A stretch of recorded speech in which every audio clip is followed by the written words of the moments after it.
With the help of Hashem, we are learning Pesachim Daf Lamed Aleph. We're going to start on Daf Lamed Amid Beis, towards the end of the Amid, learning the new Mishnah.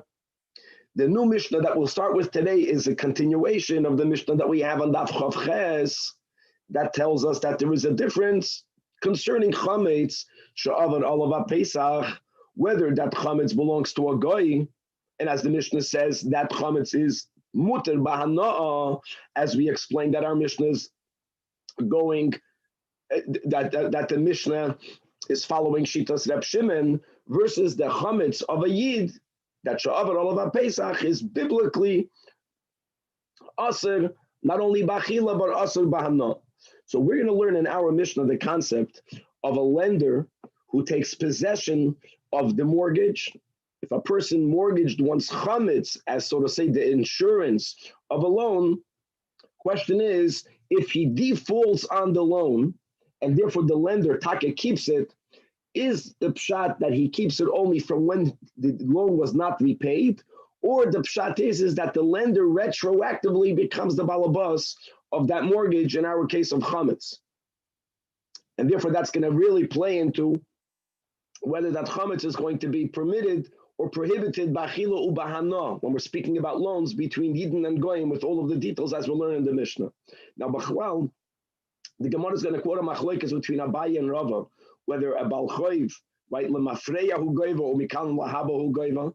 Abaye and Rava are speaking about property that is used as a mortgage. Same concept.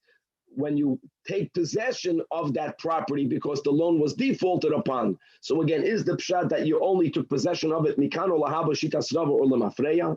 We're going to see how that's going to be able to be reconciled with the Mishnah. We're going to be learning about shibuda de Rabbi Nasan. We're going to have a phenomenal case of debt and repayment of debt that Rav is going to speak about. We're going to link it to the very important halach of shibuda de Rabbi Nasan. Shibuda de Rabbi Nasan means that if A lends money to B, and B lends money to C.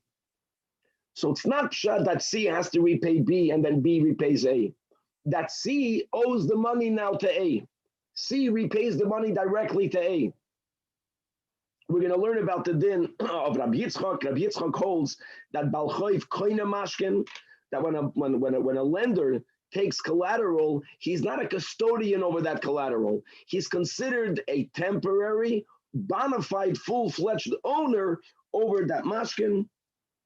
And we'll see how all of that will play into the question of when the mashkin was out of chametz, v'chulei, as we'll learn in today's sugya. On Daf Lamed Aleph Amud Beis, we have two mishnayos. The first mishnah speaks about chametz upon which a ruin collapsed, whether you are mechuyev to undig the ruin, to remove the chametz, not to be oived and bal yirah, bal yamatza, or not. Anyways, you don't have access to it, so you can leave it where it is. And if we'll have time, the final Mishnah, the Lamed Aleph Amud Beis, speaks about the din of a non-kohen who eats chametz de ketruma that belongs to a kohen. Now, if a non-kohen eats truma, so the halacha is, if he does so b'shoigeg, not knowing that it's truma, then the Torah says he has to pay back to that kohen a keren v'chaimish. If he's a ganef, he eats it b'mezid, interestingly, he only pays back the keren. We have that many times. There's no punishment in the Torah. The punishment is to achieve atonement. So there are many times that when the sin is of, so to say, a lesser aveda, there is actually a punishment subscribed to in the Torah. When the sin is of a worser nature, then in the Torah there's no punishment written. Not that the person is off the hook, but there's nothing we can do to help that person achieve kapara. If a person eats truma, the shoygeg, he pays back to that kohen keren v'chaimish. If a person eats truma b'mezid, he only pays back the keren. What's going to happen if this happened all on Pesach? In other words, the kohen had truma that was chametz. The kohen should have gotten rid of it, but the kohen didn't. And a non-kohen came ahead and he ate that up. We'll see whether the fact that it is chametz on Pesach, whether it changes the normative rule of someone consuming a kohen's truma, and many, many other dinim. Let us start on Daf Lamed Amud Beis, right by the bottom of the Amid, by the new Mishnah.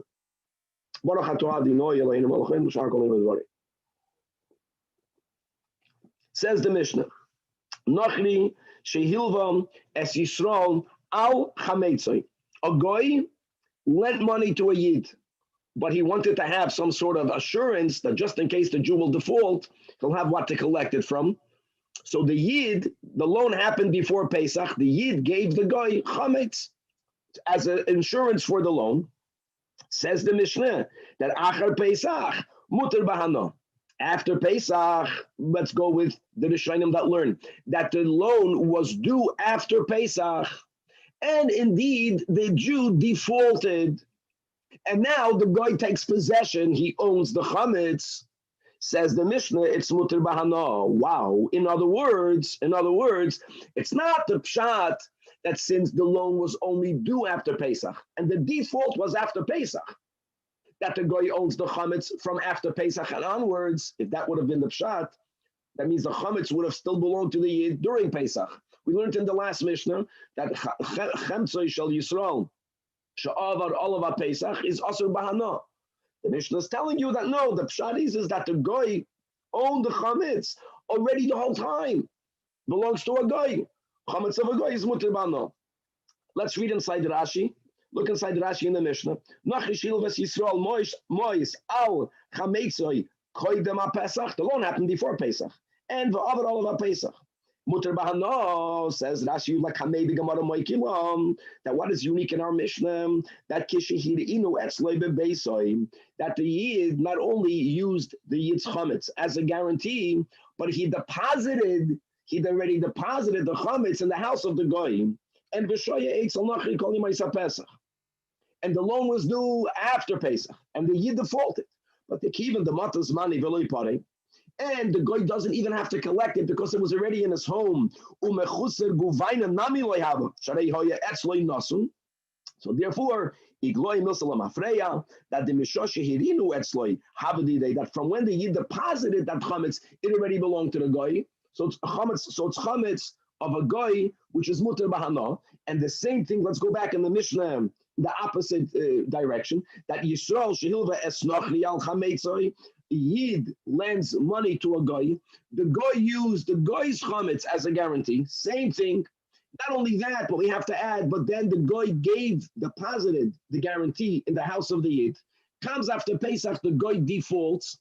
The Yid therefore keeps that chametz. Here also goes back retroactive. So therefore, achar Pesach asur bahana. Now this concept of going back retroactive, as we have it in the Mishnah, with the nuance that it was deposited in the house of the lender. Now when we start the Gemara, just not to get tripped up, the Gemara is not speaking about transferring any type of deposit, because the Gemara is now going to start speaking about property that's used as a guarantee. So it's not being deposited in anyone's possession. So it says the Gemara, Itmar, Bal Choif, Pashit. We're speaking here about a foreclosure on a mortgage property. So there was a loan, there was property that's used as a guarantee. This is the whole minig of America. Everyone who owns a home, most people, that's what happens. Really, you owe the money to the bank. The bank has a mortgage on your home. And if a person, God forbid, defaults, then the bank at a certain point, they take possession of the Bal Choif, takes possession of the mortgage. So the question here is, from when does the bank own it? From when does the lender own it? Machlekes Abaye and Rabbi. Abaye says, L'mafreya hu goyva. And by the way, our Mishnah sounds very much like Abaye. And we're going to bring that in, obviously. That's the whole reason why we're bringing it in here. Rava says, only mikano lahaba hu goyva. That the lender only owns it from when the default happened, but not prior to that. And we're going to see how Rava reconciles himself with the Mishnah and Daf on Lamed Aleph. But we got to go a lot. We got to travel a lot before we get. Now the Gemara limits the Machlokes Abaye and Rav. Says the Gemara, the last line in the Amid. Kol heicha da'agdish loiva. If the loiva was the one that was magdish, the property that he himself designated as the mortgage, as collateral for the mortgage, right, as a guarantee for the mortgage, or vizabin loiva, if the loiva went ahead and sold the property, and then he defaults, and then the lender takes possession, the kol amaloi pligi, even though Rava says that the lender only owns it mikano lahaba, but it doesn't mean that the loiva succeeds in being magdishit or in selling it. Everyone is moida. The asi malve v'tarif. In the case of a sale, right, that the lender can go ahead right now and he can take it away from the lekuchais. Like Rashi says, even if you say mikano lahaba, even if the malva only owns it mikano lahaba, but like Rashi says, the fact that the property was used as a guarantee already takes it out of the full control of the borrower, of the loiva. It wasn't fully his. It was already liened for the loan, and therefore it wasn't fully his not to sell it nor to be magdish it. Likewise on Daf Lamed Aleph, everyone will be moided that for us a malva uparik from Hegdish. Now, interestingly, in the case where the loiva, who didn't already fully own it because it was liened, when he was magdish it, the malva has to redeem it. Redeeming it doesn't mean he has to pay the full value. Then what's the point? Redeeming it means, as we learned in the Mishnah in Erechin, the Mishnah there is speaking about someone who was magdish, right, properties that were worth 90 mana, but the person who was magdish's 90 mana worth property owed 100 mana to someone else. In other words, all of the properties are mortgaged to a debt, all of it, and he defaulted. So the Mishnah says that the lender can take it out of Hegdish, but he has to give Hegdish a symbolic amount of money. Umaysiv oy dinar, he has to give Hegdish one dinar is 1/100th of 1 mana. We're speaking about properties that are worth 90 mana. So he's giving up almost like a symbolic amount of money to Hegdish. Upaydas anachasim ha'elu, like Rashi reminds us, because of a klal, that you can be playda, right? That shelo yoimru Hegdish yoytze b'lei pidyon. People who watch it should say, "Wow, how can someone take something out of Hegdish without redeeming it?" You resolve that by giving $1. But everyone again is moida that even Rava that says that it's mikano lahaba, but the loiva, the borrower, he already liened that property for the debt. He loses some balabatashkeit. He cannot sell it. He cannot be magdish it. So where do we have the machlokes Abaye and Rava? Keep leaking. The zabin malvem. In the case, the lender is the one that sold the property before the loan came due. This is such a gishmak sugya. Verstehst what's going on over here? Or the kaddish malve before the loan came due. Now, obviously, if when the loan becomes due, the loiva pays the debt, so then the malva, whatever the malva did, is garnish geton. It was never his to sell. It was never his to be magdish. But what happens if it's like a default? Now there's a default. So do we say that since now you see the loan was not paid, the malva already had a lien, the malva already pre-sold it, so the sale is valid? That's the machlekes Abaye and Rava. Abaye says, yes, when you default on a loan, lemafreyahu goiva. The malva, the lender, takes possession on this property retroactively, and therefore, kiven dematas mani v'lo pare, as when the time comes and the loan is not paid, igloi milsa lemafreya. This is just a gilui milsa that what the mikara. That it will always belong to the lender. We actually view the loan not as a loan. When the malva gives money to a loiva and land is the guarantee, it's as if the malva bought the property. It was a sale. It clarifies, it retroactively redefines that transaction. It wasn't a loan with a lien, it was a sale. The malva bought that property. And therefore, v'shaper agdish, v'shaper zabin. So now it's revealed that whatever the malva did in between, itaka always belonged to the malva. So the hegdish is hegdish, the sale is the sale. Rava says no. When the malva lends money to the loiva, no matter what happens later, that is a loan. If there is a default, then he takes possession. Because the tekiven, the ilu havale zuzay. If the loiva would have had money on the due date, have a mesalik lahu v'zuzay, he never would have given up his property. He would have paid back the loan with money. Ishtakach kumtais, that even now, the hashtaku kani, that now, by the default, is when the malva is kaina. So first of all, we have the machlokes Abaye and Rava. Before we bring it back to our Mishnah, clearly in the case of our Mishnah, it's a retroactive ownership, which is why in the Reisha, the chametz is going to be mutter bahana, and the sefer it's going to be asr bahana. We're going to have an unbelievable financial case. I know it has been many years since we have been learning all of these financial transactions. So chevra, this is going to be mamash amazing. Listen to this case. Check the Gemara. And it's only mikano lahab. Doesn't fit.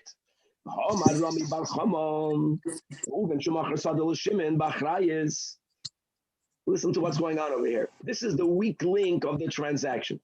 Reuven sells a field to Shimon.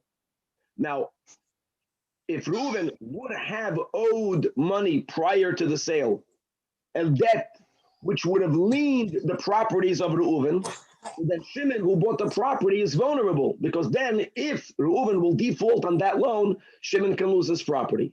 So what Shimon wants, he wants a guarantee from Reuven that if someone is going to collect that property, Reuven will compensate Shimon. Now, Reuven, that's called achrayas. The best achrayas is land. Because if Reuven has no land, then even though he can say, I take responsibility, I'm a hatnish, talmidish. In this case, Reuven had no land other than the land that he sold. So even though Reuven was mekabel achrayas, Shimon really is vulnerable. Shimon did not do proper due diligence. But that's what happened. But at the end of the day, Reuven was mekabel achrayas, that if someone is going to take the property away from Shimon, Reuven will have to compensate. Okay, that's on that side. Now on the other side, when Shimon bought this property, had he paid cash, Shalom Aliyah, he was an American. He didn't pay mortgage. Mortgage. Reuven is the banker. What happened here is that Shimon tells Reuven, the property is worth $1 million. I don't have the money.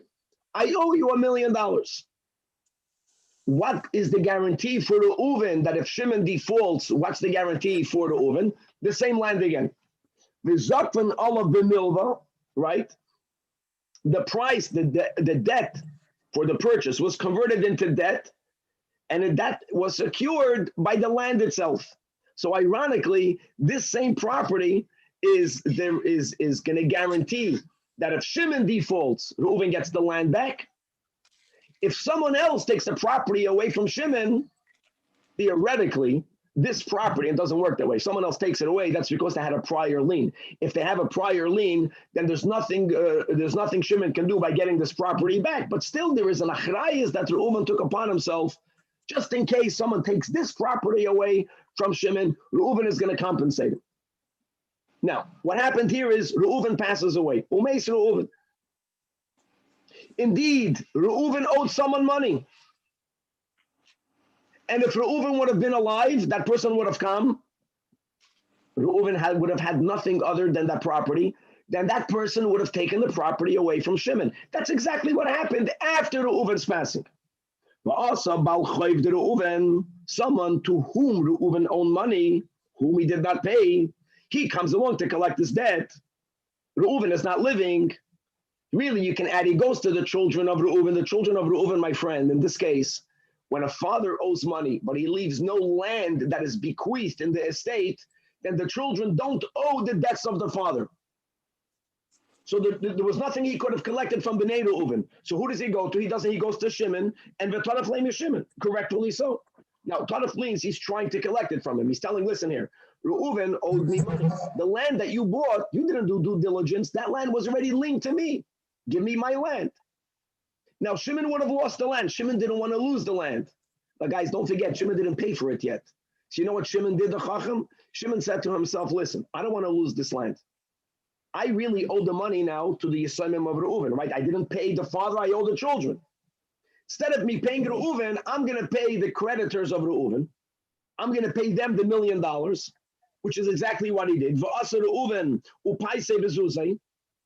And now Shimon pays the creditor of Reuven. What do you think is going to happen? Shimon tells now the children of Reuven, I'm fair and square.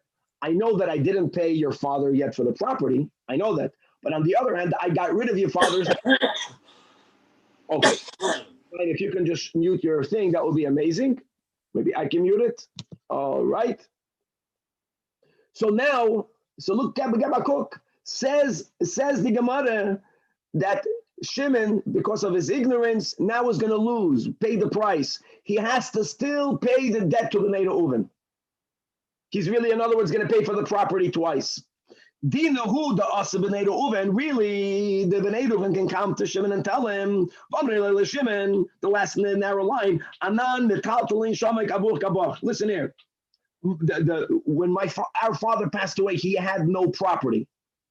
Even your land that he sold to you, it's yours. You owed him money. In other words, the estate had no real estate. The estate of our father was only liquid, and not only liquid, it was an IOU of geld. And therefore, Taka, my father owed his creditor money, but my father left no land. He left the debt, but the rule is we never would have needed to pay the debt. You did us no favor when you paid down the debt of our father that we anyways would not have to pay. You owe our father money. You got to pay us. So Shimon now paid already to that creditor of Reuven. And Shimon, that's what we're saying over here.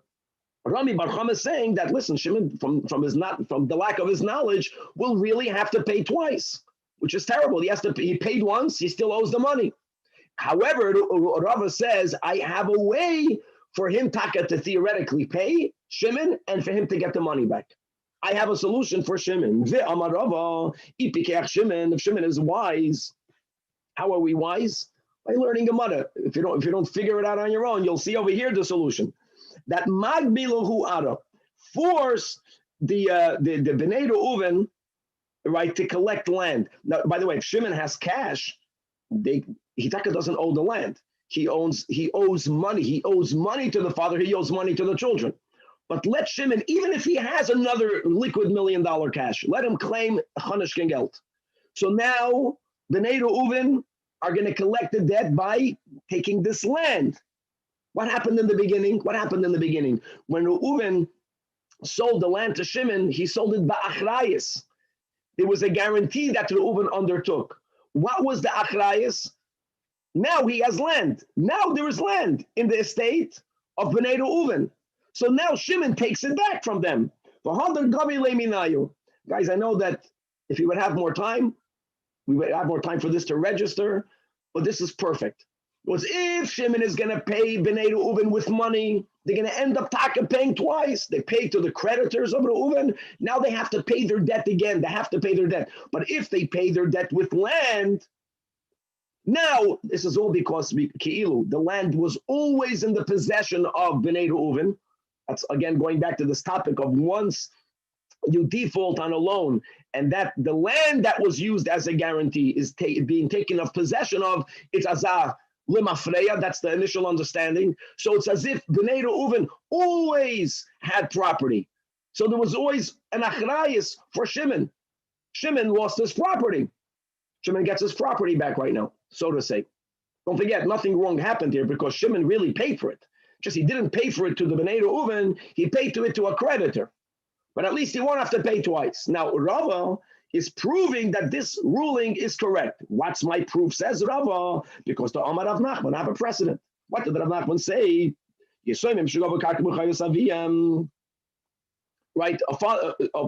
Reuven passes away. And when Reuven passes away, he leaves no real estate. Reuven owed money. He might have left a lot of cash. The creditors of Reuven cannot be goyva the cash from the assignment. But what happens if after Reuven passes away, someone who owed money to Reuven didn't pay the assignment now with cash, but they paid him with land? So Rav Nachman says, we view that land to always have been in the estate of Reuven. And therefore now if Reuven owed money, now the Yisraelim cannot say, we don't owe you the money, and our father's estate has no real estate. We view it as if there was always real estate over there. Clearly, Rav Nachman's din is based on the concept that when you foreclose, right, on a debt, it's limafreya. The problem here is that the Rava is using Rav Nachman for his clever solution. Rav is the one that said that only mikano lahaba. So frag the Gemara, amra bishleima limafreya hu goyva, which explains exactly how Rav Nachman's ruling works. That's why in the case of Rav Nachman, because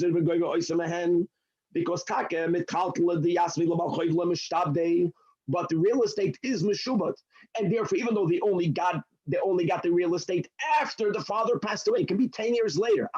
But the debt was from the father's life. It's ke'ilu, it was always there. Right, because the command, the government,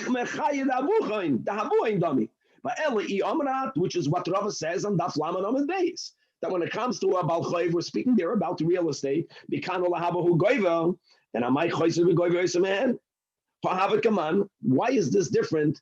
Right, Reuven owes money. Reuven passes away. Reuven leaves no real estate.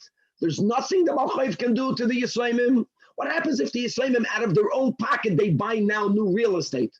But the Balchayv cannot collect it from that. How come on the Zevin Yasmin says as if the Yisraelim now they buy new real estate? Of course not. They don't owe the money. The debt is not on the Yisraelim. It's only if the land of the father was there, that land is liened. But this is new land. If it's Mikano Lahabom, that's a big hush. Answers the Gemara.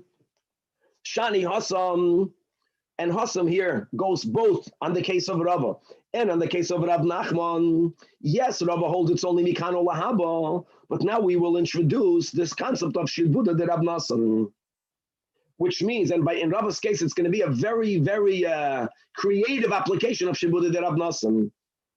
Like we mentioned, Shibuda de Rav Nassan means that if A lends money to B and B lends money to C, which means C owes B and B owes A, Shibuda de Rav Nassan says C pays A. Really, there's a machlokes in the Achronim whether B is mamish completely removed. What happens if B is moichel de choiv? Can he mess it up? That's a machlokes between the tzois and the nesivis, but that's not negeya. When no one is moichel, the last point, C owes A. Now the A, B, C in the case of Rava is not three different people. It's them between each other. Because Reuven has achrayas to Shimon and Shimon has achrayas to Reuven. So let's read it inside. That Hassan, let's apply these words to the case of Rava. The Amar Lahu, that Shimon tells the Yisraelim, right? What Shimon is really messed up here. Shimon really is going to end up paying twice. Shimon tells the Yisraelim that ki heicha de mishtabadno leila avuchain. Right? There was a debt. There is a debt that your father has. There's a debt that I had to your father. I owed your father. I didn't pay your father. And now we know that your father also owed someone money, the people whom I pay to. So comes along Rav, and Rav is saying you can say that it's Mikano Lahaba. But what Shimon is saying is, I never owed the money to your father. Since your father owed money to someone else, I owed money to them. That's something else. And the same thing is with Rav Nachman's case. And let's read inside the Rashi. Guys, look inside the Rashi, 11 lines from the bottom of the Amid. Says Rashi, that La'olam Mikan Ulahabahu Goiva. Umay the Omar Rav Nachman Ba'alma. And even though Rav is basing it on Rav Nachman, that what? That about why is that so? Why is that so? If when the father died, then in his estate you didn't have real estate, because the Balchayv tells the orphans, how did you even collect this property after the father's passing? Because they owed it to your father. The Balchayv says, no, they didn't owe it to your father, they owed it to me. Because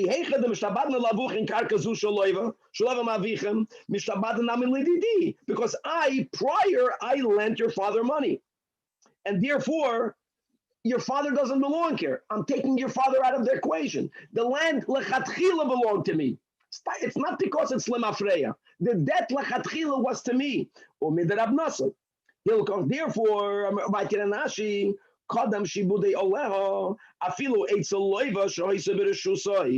that is the case of Rav Nachman. And similarly, Rashi uses the same logic, but here it's very creative. In the case of Rava, the Shimon Nami Amar Lahu Levnei Reuven, that I know that I owed money to your father. I didn't pay him for the property that I bought. So my Nechasim was Meshubah to your father. So there was a debt to your father. But really, he says, your father owed someone money. Now, who did the father owe money in the case of Rava? Me. How did Reuven owe Shimon money? Because if Shimon were to lose his property, if Shimon was to lose the property, Reuven was Mekabel Achrayas. So I was Meshubah to your father. Shibuda de Rav Nassan in the case of Rava means me, Shimon. I'm Meshubah to Reuven, but Reuven was Meshubah to me. So I'm Meshubah to me. So therefore, I keep the land. Shalom al Yisrael. Now, by the way, no one loses anything because really what happened is that Shimon paid to the Balchayv.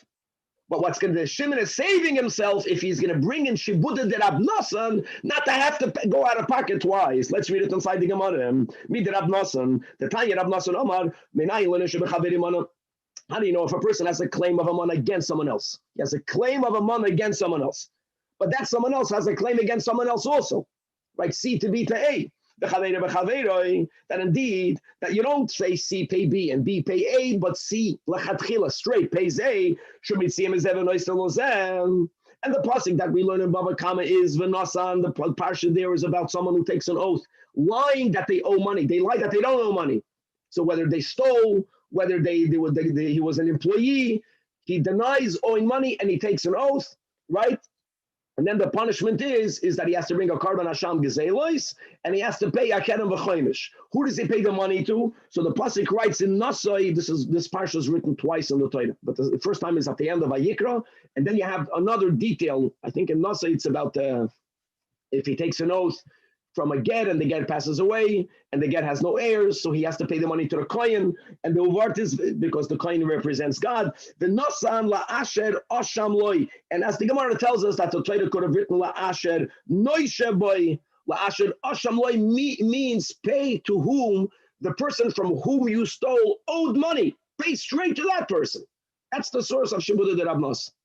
But therefore, Bekitzer, we got out of the challenge against Rava that the Rava's wise Pikeach Shimon solution, the Pikris, is not based on the Mafreya. No, it's based on Shibuda de Rab Nasan. If I owe you and you owe me, so then I owe me. That was the Pikris Taka of Rava. Okay, now let's bring it back to our Mishnah.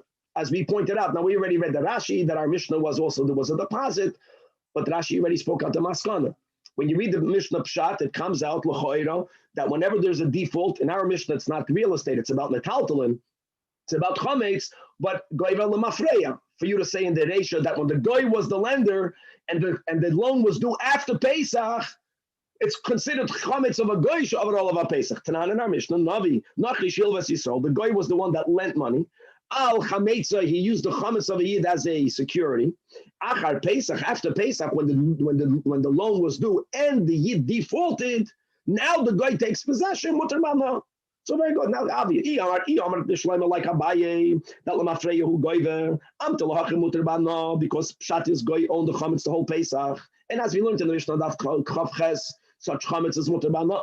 Elyahu not mikano labo goyver my mutar b'no. But Rishus in Israel have a koyi. How can Rabbi reconcile himself with the Mishnah? Answers the Gemara, and that's the Rashi that we read out. Here it's unique.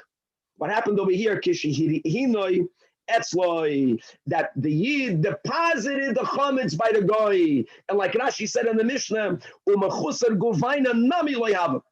and the same thing is in the Sefer. It doesn't matter in which direction. That if the Yid was the lender, but the goy already deposited the chametz, that's the guarantee, the Beisoy Shal Yisrael, and then he defaults after Pesach, since he doesn't even have to collect it, even Rava's Maida, that the pshat is Lamafreya Hu Goy. Says the Gemara, L'choura, the Machlokes Abaye and Rava is Leme Ketanoi, and this is the Braisa. Mamish like the Mishnah, but here we have a Machlokes. The Seder in the Mishnah is the opposite. No, it's in the Seder of the Braisa is the opposite. In the Mishnah, the first case was the Goy lending the Yid, and then the second case was the Yid lending the Goy, and here it's the opposite. Yisrael, Shehilven lo nachri al chametz. Here the Jew loaned money to a Goy before Pesach. The Goy used the Goy's chametz as the guarantee. So says the Braisa that after Pesach, when the Goy defaults, and now the Yid takes possession, ein oiver, then there's no problem. We're speaking about Bal Yirah, Bal Yamatzah. We're speaking about it's not chametz she'avar all of our Pesach. Why? It must be because mikano lahaba. That's the only way. Because the chametz was only defaulted on after Pesach. These are the words of Rabbi Meir. I'm sorry. The Tanach says mikano lahaba. Mishum Rabbi Meir Omru, yes oiver. Why oiver? So my lad welcome ifligi. The Mar Savar, that's Rab Meir. Lemafreya hu goiva. Umar Savar, the Tanakama holds mikano lahaba hu goiva. Says the Gemara, that cannot be the case of the Braisa, because v'tizbera, how can you even think that? Keep on reading in the same Braisa. It says in the Sefer, Abel Nachri, the opposite case, which is like the first case of our Mishnah, that when you have a Nachri that loaned money to a Yid, and what was used as a guarantee? Al Chametza of the Yid. What happens, and the loan is due after Pesach, the Jew defaults. Says the Braisa, la'achara Pesach divrei hakol oiver. Now, hold on. If the machlokes Tanakama of Meir is whether mekano lahab or lemafreya, and that will affect the status of the chametz, so they should equally argue over here in the opposite. That lamanda Amar Hassan, right, which is the Tanakama that ain't over because mekano lahaba over here, because of it being right, because of it being chametz of a yid originally, and if the loan, right, that was defaulted on, and therefore the chametz was taken of possession of, is only mikano lahaba of the lender of the guy. So here you should be oivid because it belonged to the yid on Pesach. Lamanda Omar over there Rav Meir that oivid because lamafreya hachi nami hachi, it should be ein oivid because lamafreya. So why don't they argue in the Sefer if this is the machlokes tanoim that Lamed Aleph Amud Beis? Therefore, says the Gemara Elon, it must be that the machlokes in the Braisa between the Tanakama and of Meir is about something else altogether.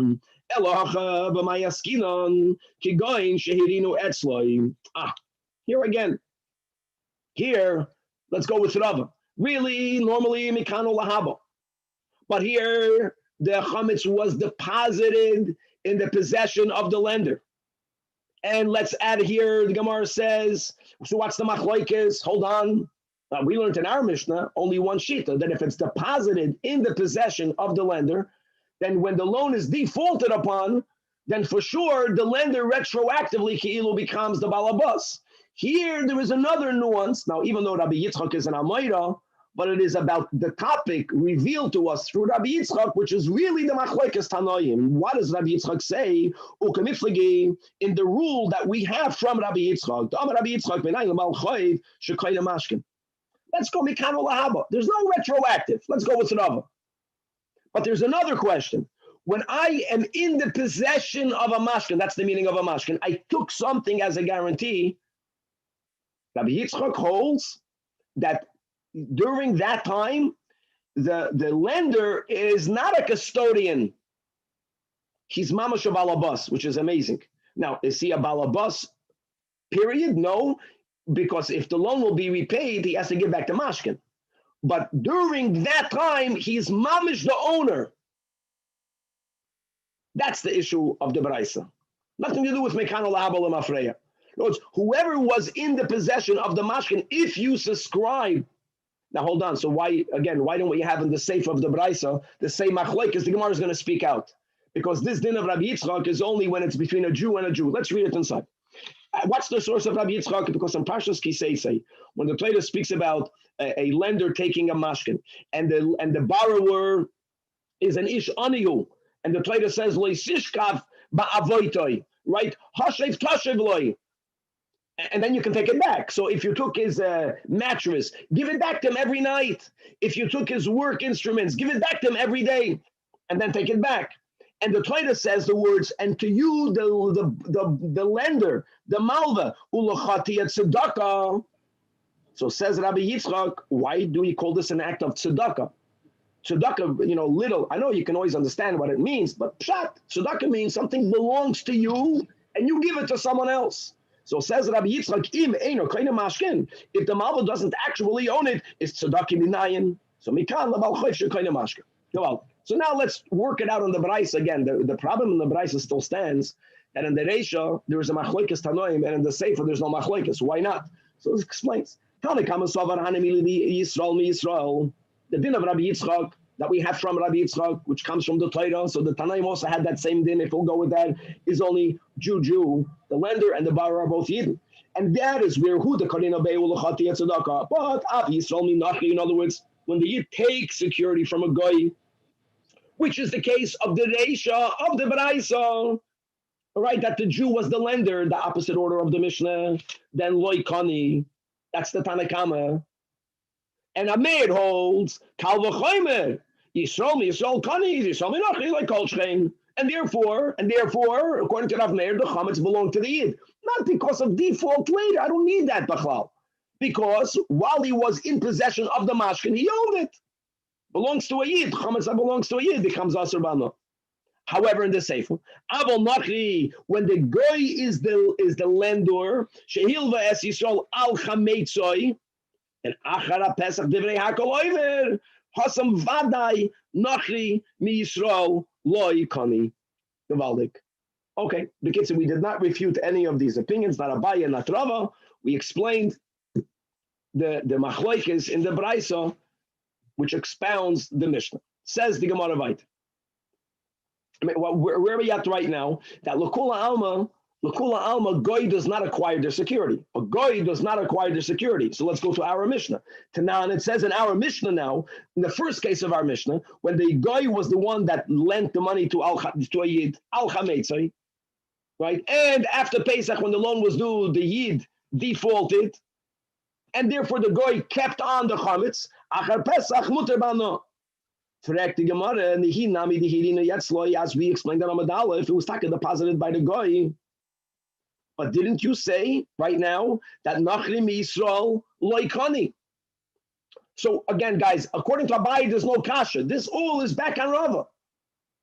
You had a braisa. You needed to explain it's following the din of Rabbi Yitzchak. So what?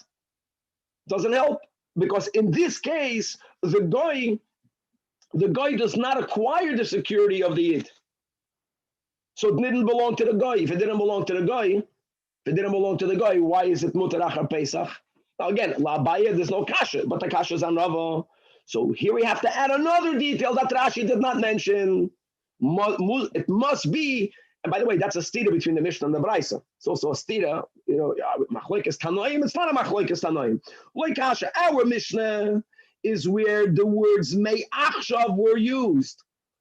So the Yid gave the chametz to the Goy and he tells him, if I will default, it's yours, May Achshav. I'm a chaya. That's it. So Taka, when he defaulted, retroactively it belongs to the Goy. It was chametz of a Goy, Shavar Olav Pesach. And our Braisa is the Lei Amalei May Achshav. Uminok Ta'emra, the Shanalei Bein Rabbi. Achshav, Ubein Achshav. Yeah, Shleima? I have a question. You keep saying that Nochi Shevu Yisrael Al Chametzoi in the Yid defaulted, so Achar Pesach Mutar Ba'anoeh. If it's by the Goy, so who is Mutar Ba'anoeh? The Goy, it doesn't go back to the Yid because they defaulted. So we learned. So let's go back to the Mishnah on Daf Chavches. Like right now, forget about kashrus. Let's say it's not pas akum. If a Goy owns chametz, can I buy it off the Goy after Pesach?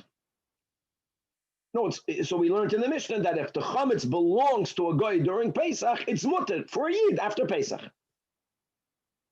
If a Yid won't pay for it, it'll be a ganav. I was saying we're speaking about whether it has the status of chametz of Pesach or not. Okay, back in the Gemara. Now, where do we find that there's a difference? The Tanya, Nachri shehirin pas purani etzel Yisrael. If a Goy deposited a loaf of bread. Now, pas purani is a certain type of very large loaf of bread. This is just a technical thing. Who would use bread for a collateral for a loan? Guys, when you lend money, don't take the bread of the borrower as a gross guarantee, because if he defaults, you'll have a piece of bread. What will you have from the piece of bread? But certain breads were very large and they were more valuable. So that's just a pas purani. But if a Nachri was the borrower, the Yid was the lender. The Yid takes the large bread. And now the question is, the Jew has it in his possession over Pesach. So ain't oiven, because it's not his yet. However, but if the Goy, when he gave the bread as a security to the Yid, he tells him, Higi acha means it's yours, says Rashi. Without Rashi, so what? Rashi says, Mei achshav, Higi acha, Mei achshav means the same thing. Oh, then you're oiven. Now, Maishna Reisha, Maishna Seifa, just because he said the words, it's yours, that's pshat, it's yours from now. So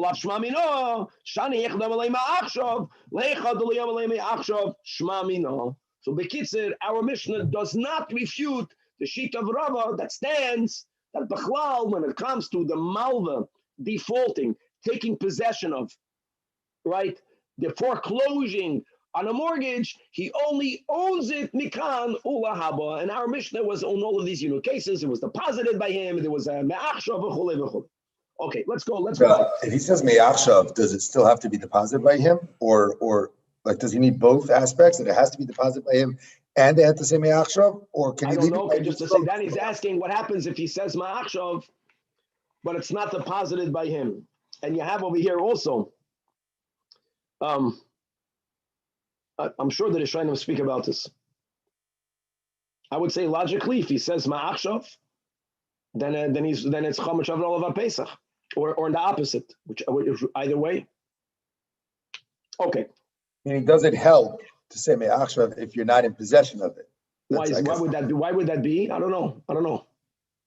There was a transaction. It's when I say ma'achshav, maybe that I'm sure this is the discussion. Like the whole machlokas of lamafreya l'kan lahava. What's the machlokas? Is it a sale or is it a loan? If a person defaults on their home, then the pshat would be that when the bank lent the money, that money wasn't a loan; it was a purchase. They bought the house. Lachatchila. Can you view it that way? Doesn't matter who's in possession of it. If kesef is kaina, maybe you need to take the pikad, and then that goes back to that. That will be the issue. Even if it's ma'achshav, okay, what makes the king in kesef? By a goy, kesef is kaina between two yidden, right? Whether it's midorais or midarabanan, meshicha, you have to take possession of it. Has a lot to do with that. Okay, let's go back. Tanach. An interesting question over here. What happens again? This is all a behemshach to the Mishnah on Daf Chavches regarding chametz of a yid achar Pesach is asur bano. Chametz of a goy after Pesach is muter bano muter bachil. It's muter. So Tanach Rabbanan, what happens if you have a chanush shal Yisrael? There's a store that belongs to a yid. Umaloi shal Yisrael. All of the schayra, all of the merchandise belongs to a yid, including the merchandise is chametz. However, there are workers that work in the store, they're all goyim. Workers go in there, non-Jews. You walk into that store after Pesach and you find chametz. What's the question? The question is, where did it come from? Did it come from the schayra? Did it come from the workers? If it came from the schayra, we're speaking about a yid that didn't do a shtar mechira, there wasn't shtar mechiras then you got yourself a problem. If you can say, hold on, workers, that's going to work the whole time and they have chametz, maybe it fell from them, so it's not a problem. So says the Braisa that asur bahano, you assume that which you find in a store, the owners are yidden. The merchandise of the store is this chametz also. You can't hook it, you can't blame it on the prayalim. The ein tzarich loimed that not only is it asur bahano, it's for sure asur b'achila. And the same thing in the reverse. If the chanois is of a goy, umaloi, all of the merchandise belongs to goy, including chametz. Kosher chametz belongs to a goy, but it's filled with Yiddish workers. So if you find chametz hanging out, not on the shelf, then you know it's from the shelf. If you find it on the floor, then you say, again, it came from the store, not from the workers. That's the nekuda. That when you find something in the store, you say that it came from the merchandise in the store and not from the poyalim that work in the store. Guys, let's move on. Weiter. Let's at least chaparai the next Mishnah. Rabbi, what happens if it really did come from the Jewish workers? Like whatever, they left it, they lost it. Is it still theirs? Is it hefker? Is that the idea here, or no? Then we're going to say that it's chametz olav Pesach. The chametz belonged to the goy, belonged to the yid, to the worker on Pesach. You found it after Pesach. So the Jew, Nebuch, because of his not yet being observant, owned chametz on Pesach. He brought it to the store. So maybe if it came from him, you would say it's asur. Okay, next Mishnah. The Pasha says the next chametz shenofra all of mapilos. Chametz upon which a ruin collapsed. It's before Pesach. It's your home. It's your chametz. The home collapses. What's the question? There's an obligation to eliminate the chametz, right? We do bedikas chametz. We began the first Vedic with that. Says our Mishnah, hareu kemavur. It's regarded as if it was removed, because since you cannot get it, it's covered up. So it's keilu already. It's considered already destroyed, and b'meila you're not oiven abaliro abalimotz. Rabbi Shimon he adds a nuance. Hold on, there's covered over by a ruin a bit and covered over a lot. He says that this din is only kol she'ein hakelav yachal lechapes acharav. If it's so deep that a dog will be unable to remove it, then you don't have to make the effort. It's already considered destroyed. We'll see in the Gemara how deep in the ground does that have to be. But if it's something that is so close to the surface that a kelev will get to, then you're obligated to look after it like we are obligated to be boydek our chametz. So first of all, Amar Rab Chizda is din number one in the Reisha, even though it's considered harir kemavur. Nevertheless, that rabbinically, you still have to do bittul. Why do you have to do bittul? Says Rashi, the first Rashi under the Gemara, because Shema yipakeach hagal b'mayim. Maybe the ruin itself, the pile of rubble itself, will become uncovered, and we want to make sure that when that happens, right, you won't be over. So for that, you resolve it by doing bittul b'leiv. Bittul b'leiv means a verbal declaration, which is b'leiv shalom. Back in the Gemara, Tanach. Now this brayso is further explaining the shita of Rashbag that kama chatishas hakelev. Right? How deep does it have to be, or how not deep does it have to be for it to be a problem? Shri tvachim. Shri tvachim is something in which a dog will no longer dig up.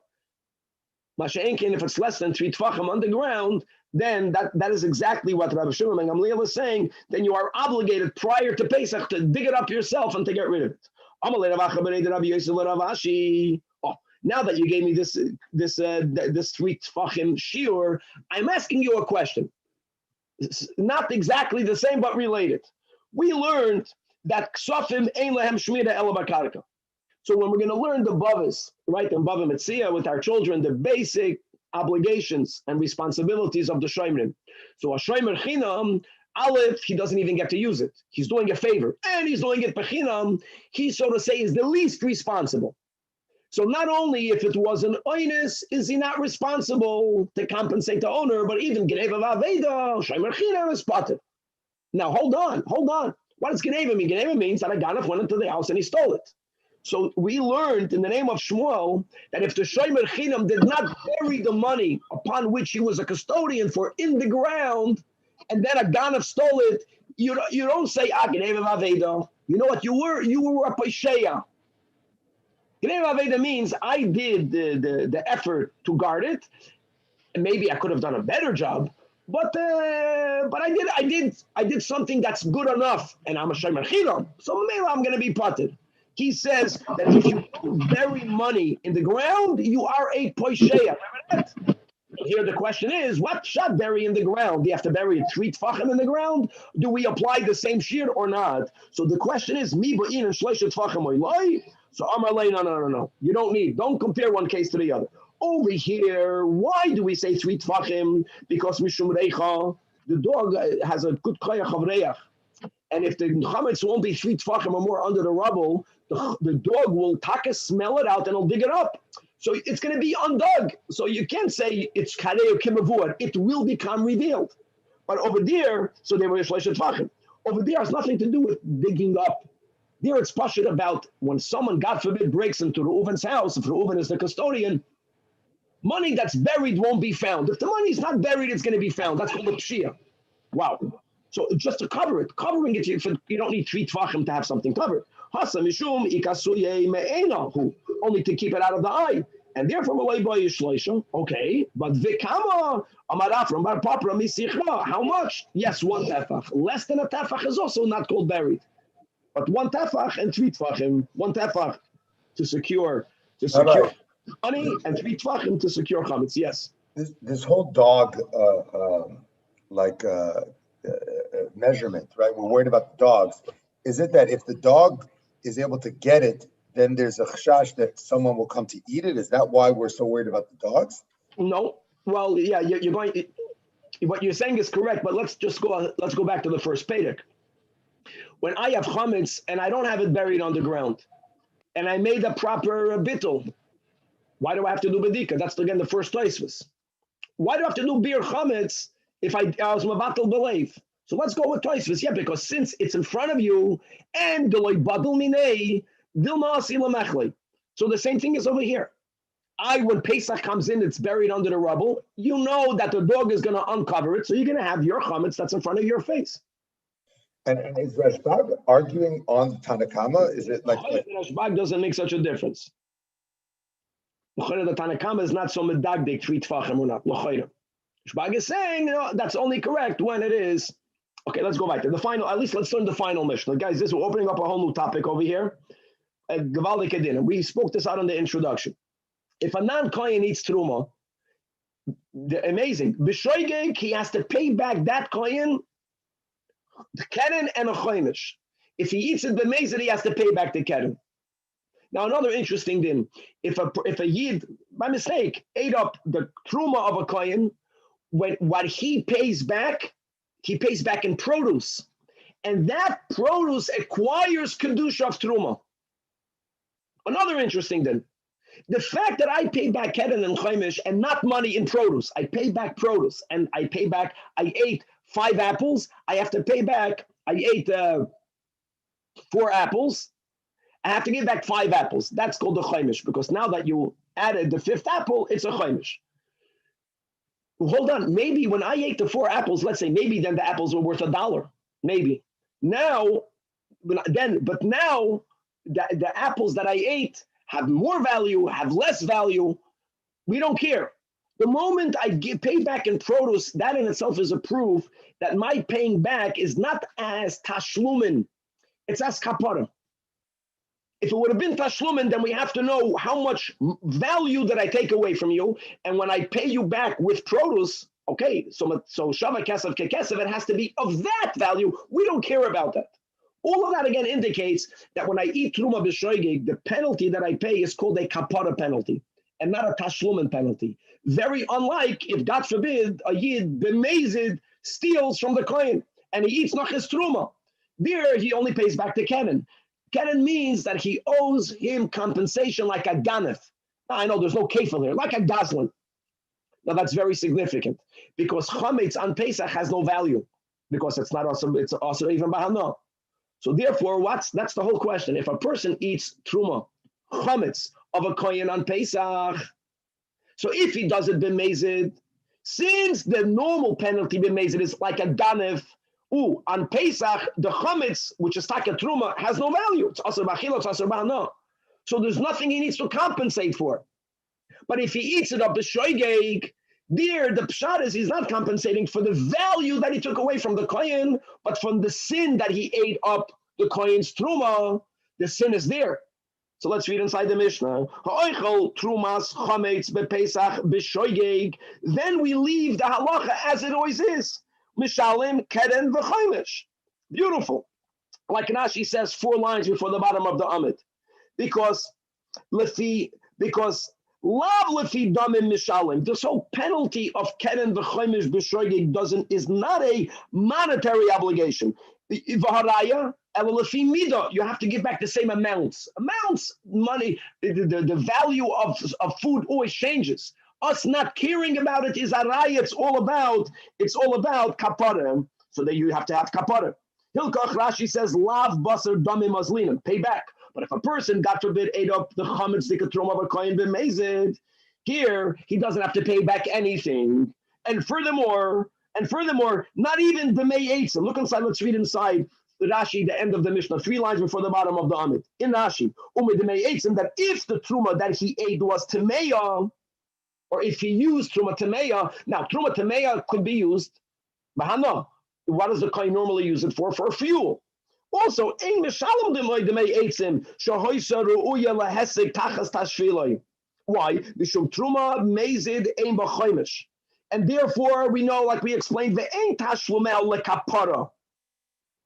And whatever you give back doesn't become truma. B'shoigig, when I give back the kohen, what I give back becomes truma. Here not. Ve'ein asas truma. The gab b'choimish b'shgagaksiv. Avo mezid einoi elekishar gazlan ba'alma. U'mishalem mois u'lefi hadamim. How much money do you pay back a gazlan? The money that he made the owner lose. So therefore, says Rashi, the last line, chametz b'pesach lav bar damim. Why is it lav bar damim? Because the asur b'hana. And therefore, v'loy midei afsadei. So ironically, if he did it b'mezid, he owes nothing. If he did it b'shoigig, then he's mechuyev like anyone else. Keren v'choimish, to be continued. Rabbi, when this is keren v'choimish, do you have to give it to the kohen who you took it from, or can you give it to any kohen? No. So we're speaking about, Danny, not that you have a field and you separated the trumas and I ate it then. Then no one is going to demand it of me. We're speaking about Kohen already was in possession of truma. If the Kohen was in the possession of the truma and then I ate it, I have to give it back to him because it was his truma. That's what we're talking about here. Okay, but then if you have to give it back to him, then it seems to signify that it is a tashlumim, like you are paying it back. Doesn't matter. It's called a kapara. Many times you have it that way. The whole idea, every kefil is kapara. Every kefil, the double is kapara. Kufra kapara, and the kefil goes back to the person from whom you stole the keden. That's the way it works, but it's considered kapara. Guys, this case of the mortgage was Rava's case was amazing. Anyways, you need time. It has to percolate to go through all the steps, but it works.